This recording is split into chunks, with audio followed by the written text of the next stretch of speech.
What's up, masters, and welcome to a new video today where we're going to be looking at all things product research on Amazon. We're going to be taking a bit of a different angle though. Rather than diving into looking at products themselves, we're going to look at some things like demand and understanding our budget and what options we have based on the different variables that we can find within our budget. It's something that very few people consider. They dive headlong into product research without ever considering this first, and I want to urge you to stop, slow down, and consider this before you even begin your product research. Let's get into it.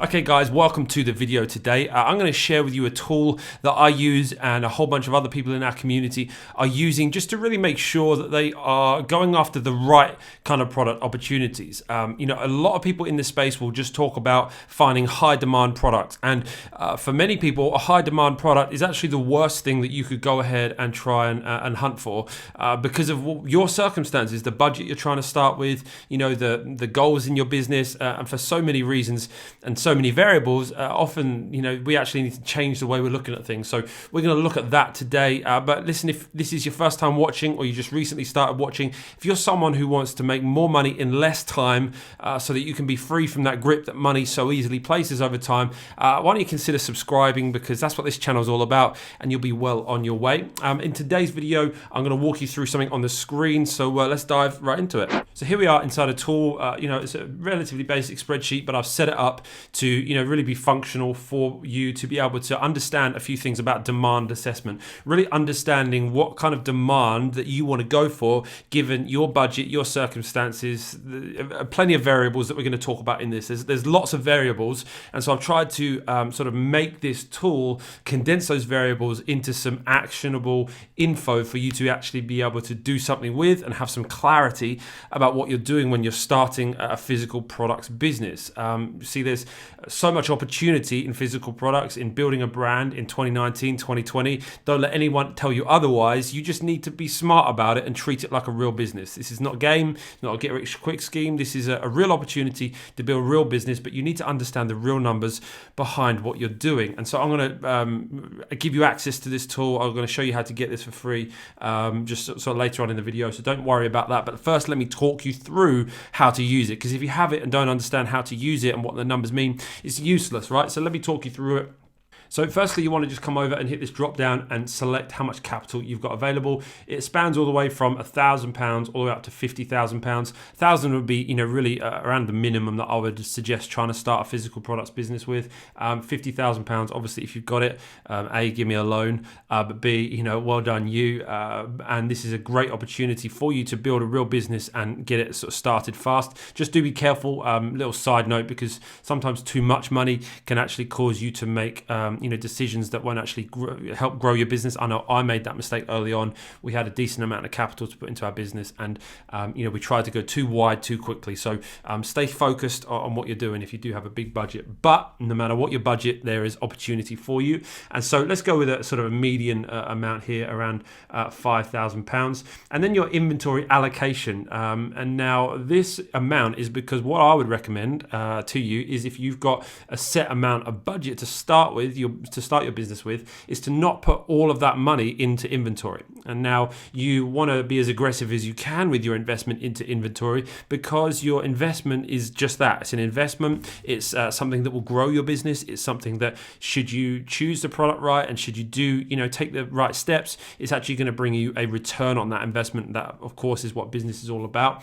So, you don't want to be too risk averse with this and sort of go for 20-30% of your budget to inventory unless you really have to. Those numbers are included there more just for my OCD of having all of the 10 percentiles in there. But I would recommend somewhere in the 60 to 80% region of your capital, allocate that to inventory.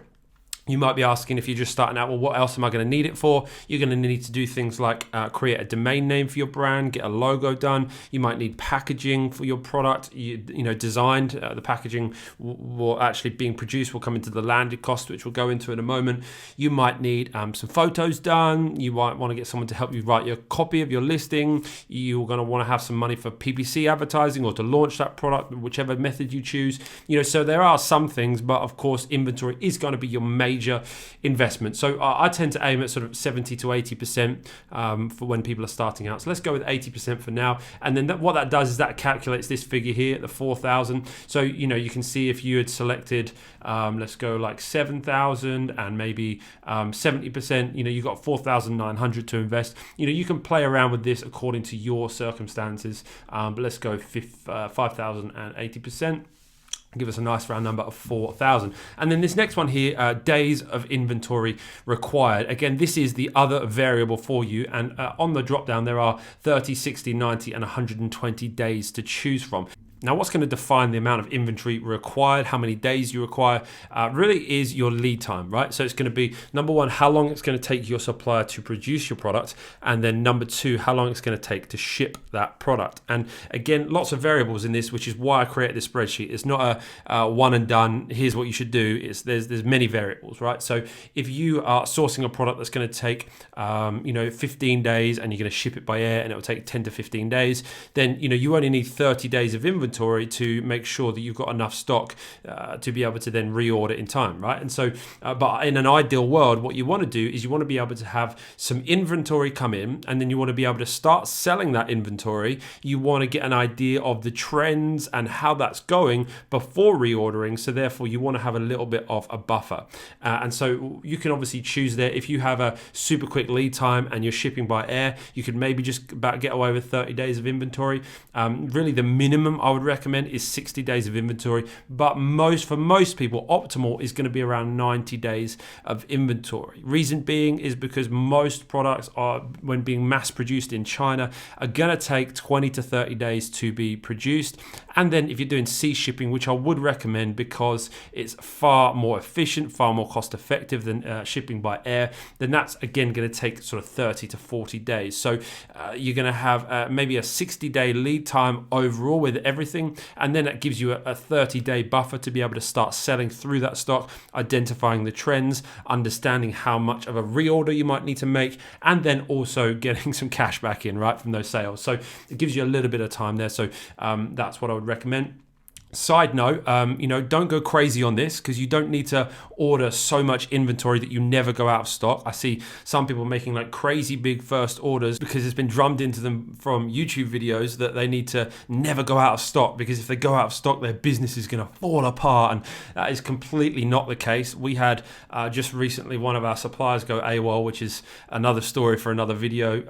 She got pregnant with my contact at the supplier got pregnant, and I tried to get another contact at the supplier. She said no, it'll be fine, I'll be fine. And then of course she got sick and couldn't contact them, and so nightmare, honestly nightmare. We were out of stock, lots of lessons learned, but after nearly, I think it was 3 months in total being out of stock, we recovered most of our ranking almost within a couple of days. So going out of stock is not the worst case scenario, but if you can avoid it, do avoid it, because it's not just a lost ranking of your products on Amazon, it's the lost revenue, it's the lost momentum, and you don't want to kind of give any room for your competitors to kind of come in there and beat you. So if you can avoid it, do avoid it, but stop freaking out about it. If you do go out of stock, it's not the end of the world.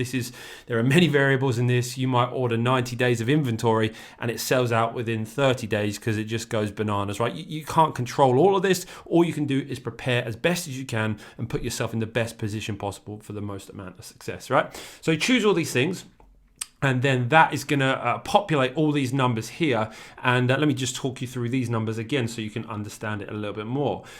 So what this tells you is however many sales you are projecting that you're going to do, again, a variable, however many sales you're projecting you're going to do, it then multiplies obviously to give you the required amount of units you need to order. So in your research, you've looked at a market. You don't just look at one product, you look at an entire market. For instance, you're selling air diffusers or yoga mats, whatever it may be, and you've seen that if you type in essential oil air diffusers, the average across that first page or the top 10 results shows you that the average amount of sales per month happening is around 300 per month. So that's 10 units per day. And you think, like from what I'm learning from Ben's YouTube channel, which if you are learning, by the way, smash that like button.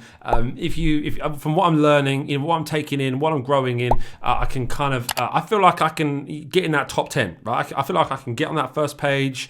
Then I'm confident that I'm going to get somewhere in that region of 10 sales per day. Then if you need to have 90 days of stock, see how this here 90 creates this required units 900. If we were to change this to 60, of course that would become 600, but we want 90 because we want to go for a sort of a reasonable amount. So that creates 900. Or if you think you're going to get 15 sales per day, 1350. This is the required amount of units that you really want to be aiming to order to ensure that you have this amount, 90 days of inventory here.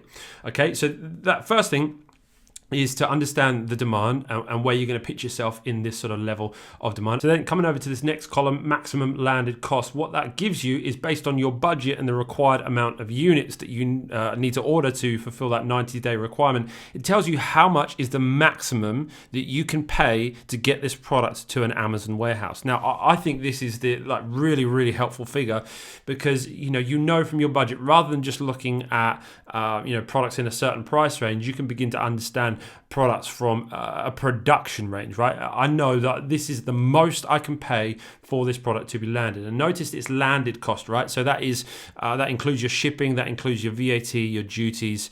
If you're selling in America, that's going to include your duties. That's going to include. It's not going to include VAT because you're not going to have to pay import VAT.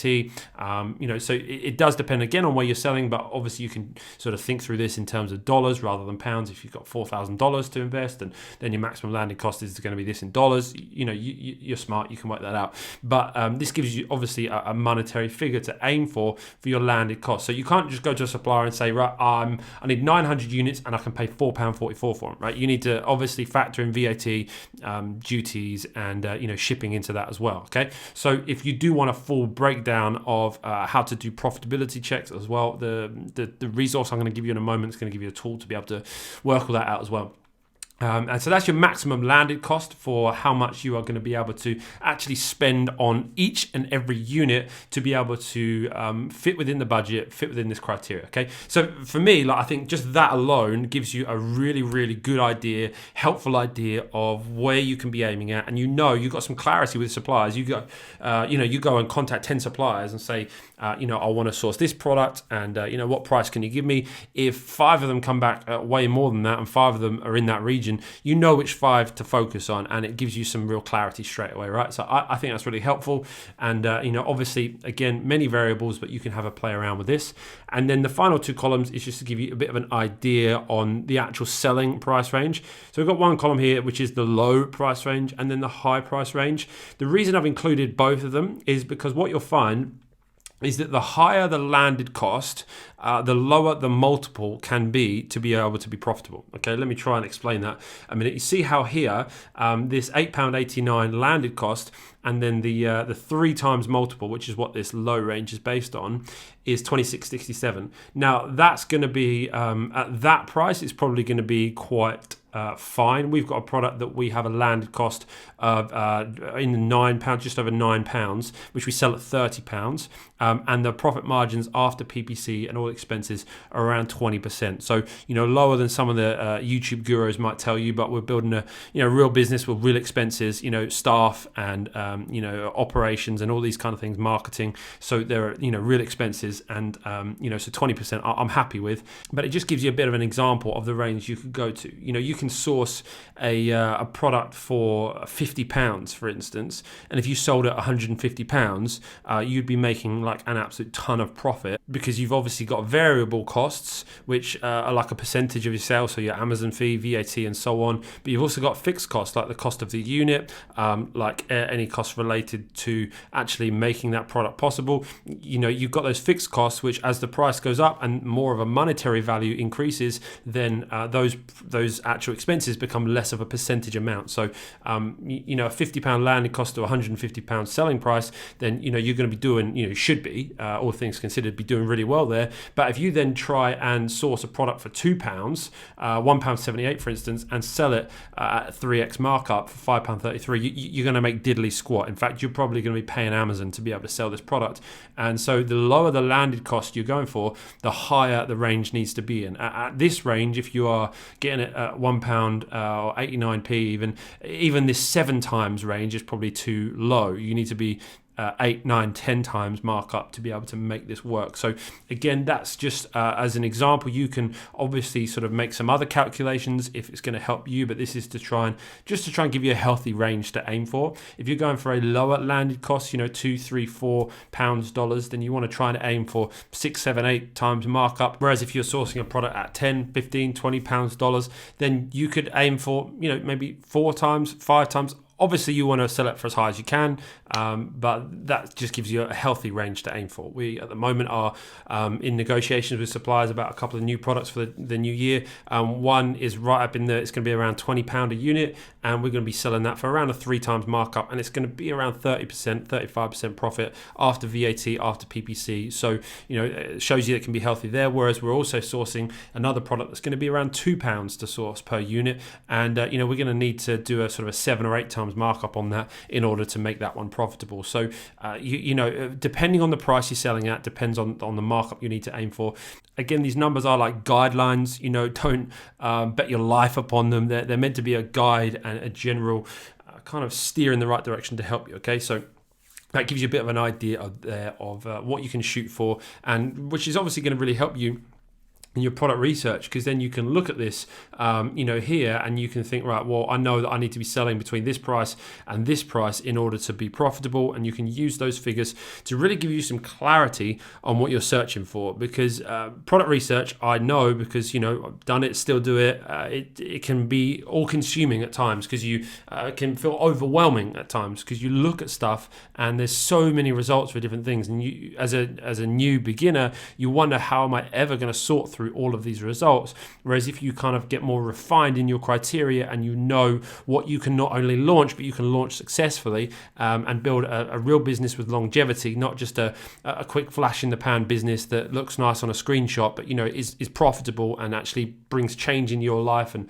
in other people's lives too, then this is just something to give you a bit of a guide to aim at. So hopefully that's helped you guys. If you want to get access to this tool, if you are in the Amazon Masters program, you've had access to this for months, so just go in the member portal and you can grab it. If you're not and you want this, then I've just recently released a new free training course called the Brand Builder Bootcamp. It's a free course that will teach you how to sell on Amazon in 2020, and you can grab that demand assessment file from in that and start to play with the tool yourself. That's free. You can grab it from the first link in the description or right up here. If you have enjoyed this video, I would really enjoy you liking this video. Smash that thumbs up button, and if this is the kind of content you find helpful and it's going to help you build a real business moving forward, that's going to help you make a real impact on the world, make sure you subscribe, because I've got plenty more coming your way. All right, I will see you in the next one.